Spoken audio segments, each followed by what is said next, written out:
Evo nas na Cradle Mountain u Tazmaniji, na Tazmaniji u Australiji i jedino što je neupitno ovdje sada u ovom trenutku na ovom predivnom mjestu je da osim ljepote ovih planina i ovog jezera da zapravo su putovanja jedina stvar koju želim neskromno u ogromnim količinama, jer čim se popene na jedan vrh vidim drugi pa želim tamo,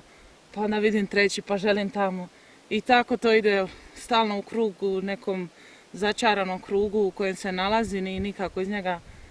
ne mogu izaći i ne žalim se, jer zapravo sve što znam je da želim putovati. O da! Evo vidite zašto.